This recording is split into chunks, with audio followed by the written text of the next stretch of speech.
అంటే చాలా మంది ఆశ్చర్యపోయారు.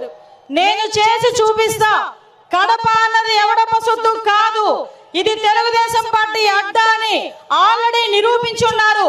ఆ కడపలోని ఈ రోజు వరకు మనం మహానాడు జరపలే, ఇక్కడ జరుపుకుందామని చెప్పి గౌరవ ముఖ్యమంత్రి వర్యులు నారా చంద్రబాబు నాయుడు గారు, అదే విధంగా మన జాతీయ ప్రధాన కార్యదర్శి మనందరి నాయకుడు లోకేష్ బాబు గారు కంకణం కట్టుకొని ఈ రోజు ఈ కార్యక్రమానికి శ్రీకారం చుట్టారు.